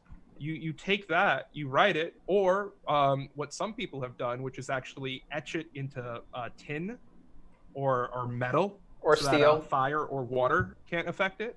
And then literally buy a safety deposit box in a bank, and leave one there, or leave multiple in different retail safety deposit boxes. And should the hardware wallet device itself break, you have those cold storage backups is one way to go about it. Yeah, so as long as you've kept a copy of your mnemonic phrase, you have a path to recovery. And you whenever you get a new wallet of any kind, you should go through a testing process. At least that's what I recommend. So you back up your mnemonic phrase, you send a small amount of money. Small is relative, of course, but something that will not make you cry if you lose it. You send a small amount of money to that wallet, and then you send it back from that wallet so that you zero out the balance. Now, you're probably going to end up spending more on fees than the actual transaction is worth. That's okay. This is a test. Once you've done that, you delete the wallet or reset the hardware wallet or do a factory reset or whatever, and then you attempt a recovery from the mnemonic phrase. Once you recover from the mnemonic phrase, what you should see in the software part of this wallet is you should see the previous two transactions. So recovery from a mnemonic phrase not only recovers your keys and funds, it also recovers your transaction history. So you should see the previous two transactions, one incoming, one outgoing, the test. If you do see those, now you know that no matter what, you can recover from that specific mnemonic phrase. Things get a bit more complicated if you make them more complicated. If you're not confident in having a secure location for your mnemonic phrase, you might add an optional passphrase. Now you need to make sure that you can back up and recover with that as well, and that you can back up the optional passphrase and the mnemonic phrase in two different places where they're not sitting together, otherwise it's pointless. Lots of hardware wallets come with a PIN function, but the PIN function isn't necessary for recovery. It simply prevents someone who easily swipes a hardware wallet from your hotel room, for example, from simply turning it on and taking out all the money. It prevents it from being tampered with, and they're fairly robust. So if you enter a wrong PIN, it just keeps delaying longer and longer and longer, doubling the delay time every time you fail, which is a wonderful lesson in the power of exponential growth, because you are very quickly shocked by how long these delays become. And that protects the physical hardware wallet from compromise. But if you have the mnemonic phrase and passphrase, you don't need the PIN, because that's simply a device protection, not a key protection. Let me, with that, it's been an hour and a half since we started this. We're probably going to be able to answer 4 or 5 more questions. In the meantime, I would like to ask that on the chat, if you do have the facility to use some of the custom emojis that come with my channel, now is the time to call for an emoji storm. So please demonstrate your custom emojis with an emoji storm. If you don't have the custom emojis, you can use the YouTube emojis and identify yourself to the rest of the group as someone who is lame. But for those of you who have the custom emojis, try playing with those. In the meantime, we're going to go to our next question. This is similar. So let's see if we can answer this one. This question comes from a Leviathan. I once had a Leviathan. It was very, very tasty. In the old days, before Leviathans became extinct, Leviathan is a type of sea creature, like a kraken. They made very nice ceviche. Ceviche from Leviathan is fantastic. It's delicacy. Leviathan asks, is real privacy possible when using a Ledger device, considering Ledger must surely see your IP address, device data, account data through Ledger Live? I'd like to generalize this question, because this is not a question about Ledger. If you are using a hardware wallet, there is always a software wallet component. And that software wallet component can be the manufacturer's software wallet component, Ledger Live in this case, or in the case of a Trezor, it will be Trezor.io website, or it can be a software wallet of your choice that supports hardware wallet integration, whether that's Electrum Desktop or various other systems that do that in Bitcoin. And of course, the same thing applies in other cryptocurrencies, like in Ethereum, for example. You can use MetaMask with a hardware wallet backend, or you can use MyCrypto with a hardware wallet backend. So the bottom line is, okay, you've got the hardware wallet and that's protecting your keys, but the software wallet that comes with it, that constructs transactions, that monitors transactions, that talks to the hardware wallet, how much of your privacy is that thing leaking?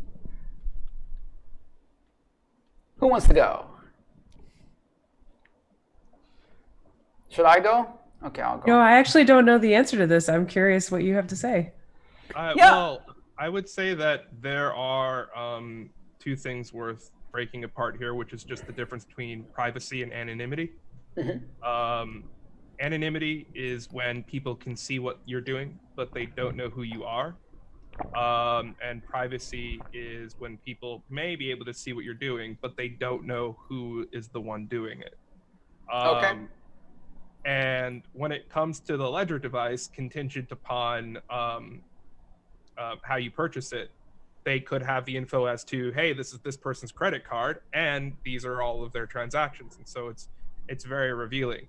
The thing to note, though, is if you're getting to the level of privacy or anonymity concerns, where you're thinking about your hardware wallet and the software pinging information to correlate there, you then are at the level where you're concerning yourself with how you source your crypto to begin with. The moment it touches an exchange, the moment it goes to an on or off ramp, or touches any sort of bank, and then you're really talking about a level of obfuscation that's a whole nother world of concern, I think, than the vast majority of people using it. And I think that the cryptocurrency space did itself kind of a disservice when it so strenuously pushed this pseudonymity of the space onto the way that people should perceive it or could perceive it, because that's sort of a turtles all the way down problem that really comes down to how much of your life do you want to disrupt in order to maintain it. And you know, I'm not saying there aren't good solutions, but it comes out being, is the wallet really the area where you are most non-private? Because if you're not even thinking about where you're getting your Bitcoin, then where you're storing it is not going to be the place that ends up, you know, removing your privacy. Right. So the first thing is that when you bought it on an exchange, the exchange not only tied your identity through know your customer regulations to that specific Bitcoin, but then when they withdrew it, they tied it to the address you withdrew it to, and from then kept tracking it. Now, the way they do this is through a Faustian deal, which is, you know, a vampire's favorite type of deal. And a Faustian deal is where they buy a service from a surveillance company, but the way that they have to buy this service is that in order for the surveillance company to send them a score on every address that they want to check for compliance with regulations, they have to send in return to the surveillance company every identifying information that they have on every address that they use, which means they feed the surveillance companies the data that the surveillance companies use to feed back scores to them. Even if they're not trying to score a specific address, they still have to send all of the necessary surveillance information. So with what happens then is that these surveillance companies sell this information, well, pretty much to everybody. And even if they don't sell it directly, there's nothing really preventing others from compromising that data, buying it secondhand from someone else, constructing databases, monitoring some of the buyers, breaking into communication networks, and that data leaks. So the fair assumption there, the safe assumption, is that that data is in the hands of everyone, right? So once collected, that data is known to every intelligence agency, every law enforcement, every dictator, every authoritarian, every warlord, they get this information and they are able to buy this information either on a direct market or a black market. That's your biggest problem for privacy, not the wallet you use. Now, if you really want to focus on this specific question because you've already solved everything else, you've only bought your crypto face-to-face anonymously through Bitcoin ATMs while wearing a disguise like Adam down there, then maybe you want to move to this problem. And in that case, you can take a number of steps. And the first and most important step you take is you run your own node. You run your own Bitcoin node. Because then, instead of asking a service, hey, can you tell me if this address has received money?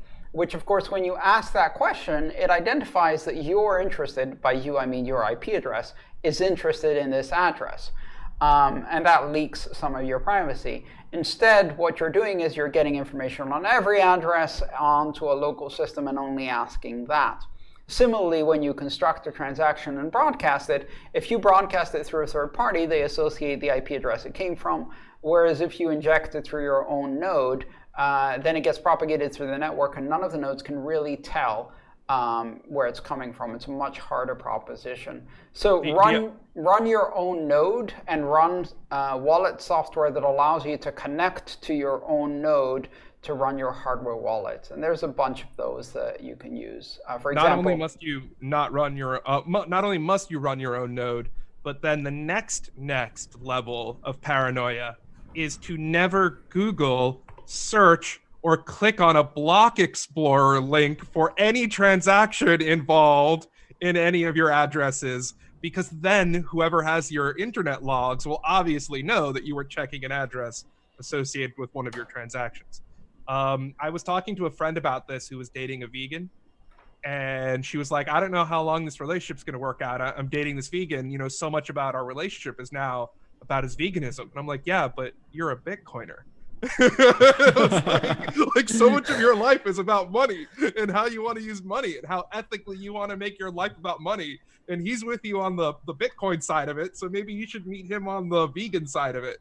Monetary veganism, interesting concept. I just want to say that veganism is a very disgusting topic for a vampire, and I don't think you're being sensitive enough here, Jonathan, bringing up topics like that. My apologies to the bloodsuckers among us. Listen, I'm a homivore. Which means I eat Homo sapiens, and vegans taste disgusting. So too much garlic. Too much garlic, not much hemoglobin. When it comes to privacy ends up being a concern of a number of factors, but the highest level of it is how much of my life, my routines, and my ordinary going-ons, or how much literally in terms of minutes per day, am I willing to sacrifice or pay in service of trying to achieve this level of hygiene? And it really does turn into something where, the level of effort is you might as well be a vegan, because it could end up controlling your life. So pick a level of privacy, stick to that, and try to evaluate everything consistently, because for the vast majority of people, it's not going to be their Ledger wallet that is the problem when it comes to the level of privacy that they're trying to achieve.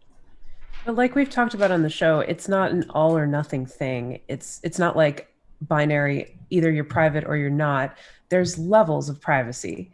And so you can move up the staircase of privacy, by learning different techniques.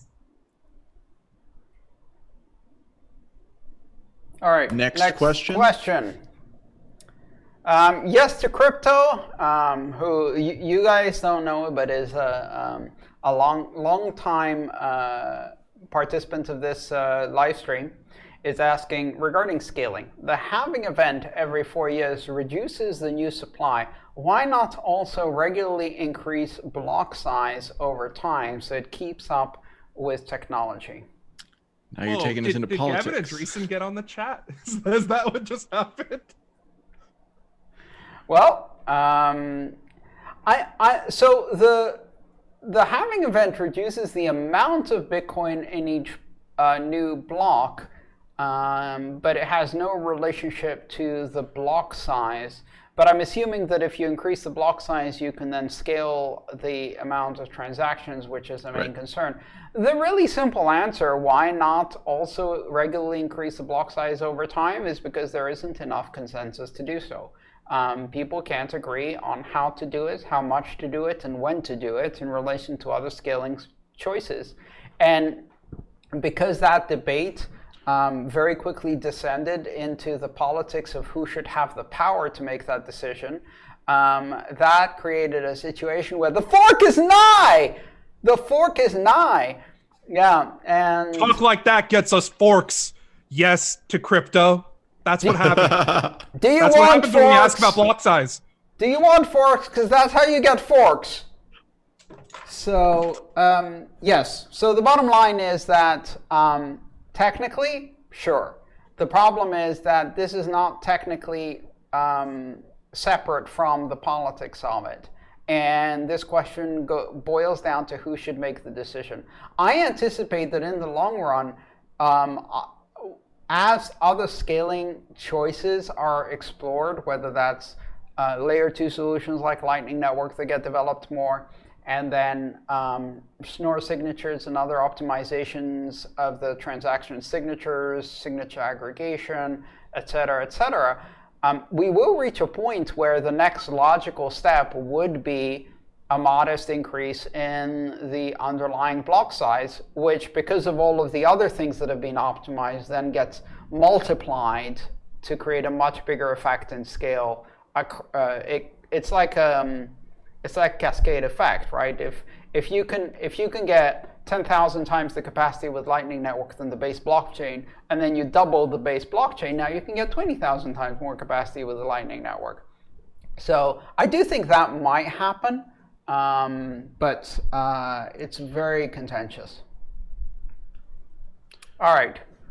Should we go for another question, or do you want to keep answering this one, Adam? Let me take this for just 1 second. So the thing about the block size and the thing about this whole sort of political back and forth that happened over it a number of years ago really comes down to what is Bitcoin? What is it for? What is it supposed to focus on, as far as like what is the most important thing if we have to make hard choices and sacrifice things that are not most important? And we didn't get to it in the first hour of the show, but there are a number of sort of narratives around Bitcoin, but two primary ones. And one of those was the idea, popular very early on for many of the early users, that the point of Bitcoin was to completely remove middlemen from person-to-person transactions, and to basically take what we were doing with the very early times in Buttonwood and Satoshi Squares, where we would meet in person and trade basically, and to make it so that that could happen for everyone in the whole world. But the challenge of it is, of course, is that Bitcoin is a decentralized system, and decentralized systems are inherently less efficient than centralized systems. It's why it's much easier even today to use something like an exchange versus using something like a Bitcoin wallet for certain types of functions, like trying to buy Bitcoin in the first place. That's still a really hard problem, and it's the same problem that we were effectively dealing with way back in the day. So Bitcoin, as time went on, became much more focused on the long-term sort of reserve-like characteristics, the store of value proposition rather than the means of exchange proposition. And as the world has developed, it's kind of become obvious that we may also get that means of exchange, through layers on top, as have been discussed, but that the most important thing is that basically that you can build the medium of exchange use case on top of the store of value use case, but you can't really build the store of value use case on top of the medium of exchange use case, because they have security implications and decentralization implications. Simply put, the bigger the blocks get, the harder it is for the network to remain decentralized, and the more challenges that arise from that. So at least in the short term, it seems very unlikely that there will be any sort of meaningful consensus on this. And in fact, this crystallized with, as Jonathan said, the fork that then led to Bitcoin Cash, which has subsequently forked into several other also use cases. And that's their entire value proposition, is focus on the medium of exchange part of the use case first, and then hope to get to the store of value use case from there. But it's not a straight line. Yeah. Doesn't one of those forks, I'm sorry, I'm not familiar with the details, but don't at least some of those forks have increasing block size over time, or just unlimited block size? So and yeah, yet we it's haven't not followed them. used. That's right. Yeah, we haven't followed them too closely, but broadly speaking, yes, they have definitely increased block sizes and have various philosophies around how that should go forward. Some of them are committed to code. But yeah, that's kind of the challenge there, is that Bitcoin has always kind of been this thing where it's like, well, it is whatever you think it is. But it's also a consensus-driven system, which means that it's not whatever you think it is. It's whatever most of the network thinks it is, as far as network participation is concerned. And at least right now, the focus very much is on store of value. And so the blocks will stay small because it maximizes those characteristics, at least for the time being. I'm telling you, you never really appreciate store of value until you go to sleep in 1912 with your entire retirement account of $2,000 that can buy one or two really nice castles at the time, and you wake up in 2017 and suddenly you can't buy anything with that kind of money. You know, inflation is really a bitch when you look at it on the scale of a century. So let's go to the next question here. The next question comes from Anonymous. Is the actual mempool size scary? Man, it's huge. What problems could this lead us to? A brief explanation before we dive into this question. The mempool is the backlog or queue of unconfirmed transactions that are waiting to enter the Bitcoin blockchain. It is not one mempool. There are mempools on every participant node, but they more or less contain the same stuff. It's a decentralized data store, essentially. And right now, the mempool size, the number of transactions waiting for confirmation, is at an all-time historic high. I think it just passed yesterday the all-time high in 2017. It's more than 90 megabytes. It's more than 90 blocks, basically, worth of transactions waiting for the next block. And what that does is it increases the price at which you get confirmed quickly. So the current, I believe, average price to get confirmed in the next 6 blocks is somewhere around 350 Satoshis per byte. Which is expensive. Yeah. And is that like you know how a lot of wallets kind of overestimate the fees in order to just be on the safe side? Is that like, how much of that is driven by wallets behaving that way, and how much of it is real? And if it's 350, if the base price is really 350 Satoshis per byte to get confirmed quickly, what are the wallets prompting people to pay? And like, a lot of people must be doing that. Yeah, just to put this into dollar terms, the value of one of these transactions in like dollar figures is somewhere between $10 and $13 per transaction. Is what we're seeing on average through the network. Yeah, so you have to pay $10 to $13 worth transaction fees, which is still not bad as an international wire transfer, which costs $35, but it is pretty shocking. Now, it depends on the size of the transaction you're doing. Just a week ago, we had the largest transaction ever recorded on the blockchain, 1.15 billion dollars was sent, 88,000 Bitcoin, and that went through for a transaction fee of $3, or $3.50 at the time. So, you know, if that's what you're sending, but if what you're trying to do is buy a cup of coffee, which I believe at current Starbucks prices is what, $50 or $60? How much is a cup of coffee nowadays? No, I'm just kidding. It's probably only $3. You know, paying $13 for the transaction fee to buy a cup of coffee that costs $3. Basically, the base blockchain for Bitcoin is not suitable for small payments when the blockchain is as congested as it is now. Why is it congested? Because we're having a bull run and everybody's excited to get in or get out, and there's not enough space for everybody to get on this bus. So, what problems could this lead us to? I mean, a lot of new people are coming in with really, really crappy wallets, exchange wallets, custodial wallets, wallets by blockchain.com, formerly known as blockchain.info. And other wallets that have really, really bad fee estimation technologies. So they end up overpaying even in a congested, as Stephanie was implying, 350 is what the mempool is telling us the average price is to get into the next block.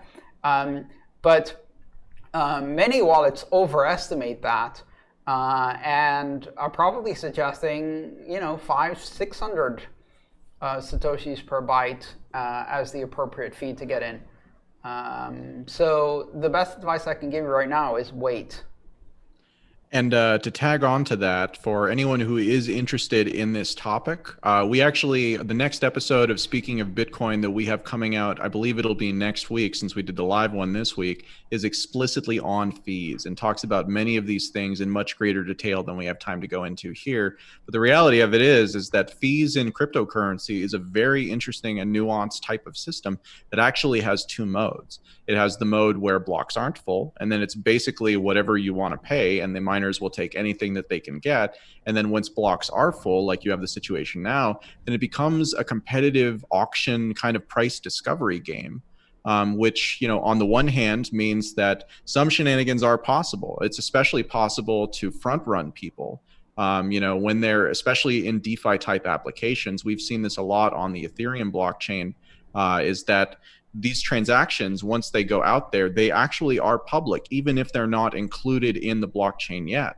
And then seeing that, you can have bots that are set up that take advantage of that and will make a trade right in front of you so that they can raise the price a little bit for you and make a little bit of money for them, as we see in sort of traditional markets. Except in traditional markets, it typically is like a stock exchange that's selling data to a hedge fund or something like that. Well, in crypto, you don't need to be a hedge fund. You can just be a guy who programs a bot or licenses a bot. Or know what the word hedge means. Yeah, right, exactly. So like I said, if you are interested in this topic kind of more broadly, I believe that episode will be appearing on the YouTube channel as well, or you can subscribe to Speaking of Bitcoin as a podcast, and that'll be on sobshow.com or ltbshow.com, depending on where you want to go. Next question. I think this is our final one, Andreas? This will be our final question for the day. I think we've ran this for about 2 hours. It's been a lot of fun, but we do have to wrap it up. So final question for the day. And for all of those who did not manage to get one of their questions asked and answered, I'm very sorry. Our question mempool is also pretty busy, and we do not charge a fee. We require a voting mechanism in order to figure out who we should answer. So that's the reason why. Sorry for that. This is our last question for the day. What is the biggest crypto scam you have fallen for? So let's answer this. Let's be honest and vulnerable and speak about the actual scams we have fallen for. Sure. Right. I had the pleasure, the honor, the great joy of purchasing my first, and I think to this day only, Litecoin off of a wonderful exchange called Cryptsy. And so I thought it was a good idea to take an entire Bitcoin. This whole silver to gold thing, it's a dumb argument, but I'm buying it, right? And I said, let me just get some Litecoin. And so the only place you could really do it was on Cryptsy. So I sent them a Bitcoin, and to this day, Big Vern, I think, still has my Litecoin. All right, who wants to go next? Stephanie, you want to go? I'm still thinking about it. Okay, I'll go. I was very enthusiastic about many of the early token movements. And as far as scams are concerned, I did fall victim to an ICO scam in 2016 or 2017. I think it was probably 2017 for a project that I can't even remember the name of it. It was basically a tokenized gaming platform. I mean, I was very excited about these concepts, and I put in a not small amount of money to it. And then 2 days later, the project closed, and I was like rushing to get in because I had been watching it for a while, and I was kind of, just like, so I was rushing to get in, and I put it in, and then the sale closed, and 2 days later, project gone, website gone, completely gone, didn't even try. Many projects out there raised money and then didn't actually deliver on it. This one actually just took my money and then was out the door, and I never heard from anything about it again. And as far as I can tell, nothing ever happened with that project. That's Adam, that's unfair. I thought the best scam you sent money to was Butterfly Labs. Yeah, but at least they gave me a partial refund. So, a long time ago, someone gave me a paper wallet as a payment for something. And it turned out that it was photoshopped. And when I went to redeem it, it redeemed for nothing. I was pretty mad. Yeah. I'm still mad. so when it was photoshopped, like, did you like check the public key, but then the private key didn't match, or? Yeah, that the private key was different than. Yeah. It should have been. Oh, nice. That's a pretty smart scam. All right. I mentioned earlier selling Bitcoin for counterfeit US dollars. I think that's the only time I've ever been scammed. I have made regrettable purchases. In 2013, I bought coffee from some seller in Colorado who sent me 1 pound of beans, and it wasn't even Arabica beans, it was Robusta, which is the shit of coffee. And I paid $5 for 5 Bitcoin, 5 full Bitcoin for a pound of coffee. At the time, I think Bitcoin was $6 each. So that 5 Bitcoin was worth about $30, which included shipping and handling, people. And I also bought some socks for Bitcoin back in 2013, very early 2013. So about at the same levels. I probably spent maybe 2 or 3 Bitcoin to buy a pair of socks. Those are regretted, but I haven't actually been scammed. I've never bought into a cloud mining enterprise, or had money stolen from one of my keys, or bought into I have bought a couple of, I guess at the time we'd call them altcoins, that have since not gone well. But they weren't scams. They were good ideas. The business model simply didn't work out, and really small amounts for there. I think we've all been there with, like, hey, let's see where this goes, and sometimes it goes nowhere. I think the biggest scam I participated with in my life was I took as much money as I could and put it aside to buy some Bitcoin, and then a month later had to exit my entire position because I had to go to college that semester. And then 3 months later, Bitcoin decided to do a 40x. Yeah. So going to college that semester, I think, was probably one of the greatest scams of my life. Yeah, my rent payment in July of 2013, where I had to liquidate more than half of my Bitcoin in order to pay rent, because at this point I was losing money faster than ever in my life, and I didn't have any income or savings. I liquidated half my Bitcoin to pay rent, and then over the next couple of months, I spent the rest of my Bitcoin at the time to send money to my family, and it was what, like 4 months later, 5 months later, when it did the big $100 to $1,000 jump, I cried. Well, when we were talking about the burn conversation, I was also thinking of, the regrettable purchases that we all might feel that we've made. And, I think we can make ourselves feel better by thinking that we were contributing to the ecosystem, and we were making a contribution to Bitcoin and cryptocurrencies being more useful and something that, people actually use. And that enriches us in the future. I think that's a very good way to look at it, Stephanie. There were a couple of other questions that we're not going to have time to get to, but I did want to mention as we wrap that there was one in there that I think has disappeared since, that was about basically, can blockchains help with voting, and can they help create a stable and secure system for voting in the future? That is one of my favorite topics. It is a very fun conversation, and it's one that we'll probably have in about 2 weeks on the Speaking of Bitcoin show.